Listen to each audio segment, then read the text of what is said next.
it's not about evading accountability. It's about asserting sovereignty. The point is that a Filipino accused of committing a heinous crime against fellow Filipinos in the Philippines should be decided based on Philippine law, Philippine rules of evidence, and by fellow Filipinos as judges. We shouldn't outsource our justice to strangers, to our system of government, our evidence, our culture, and the harsh realities that shape the decisions during the drug war. Wala akong bilib sa mga banyaga.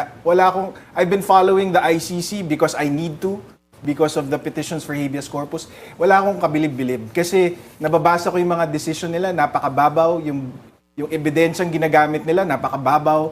Hindi yun papasa dito. At alam ko na merong bad reputation sa publiko ang judicial system natin. I'm here to tell you, I'm not a veteran lawyer compared to Dean Mel, of course. I've been practicing for close to 15 years, and I can tell you that 90% of the time, the judges here that I encounter are fair.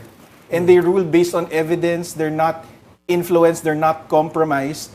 So that's why I'm still practicing. Kasi kung ang punto pala natin is wala tayong mapapatunguhan dito sa justice system natin, di ba? Hindi na ako magiging abogado.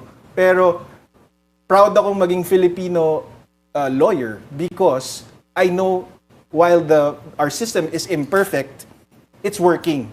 So para sa akin, dapat dito linilitis si Pangulong Duterte at saka si Senator Bato. Okay.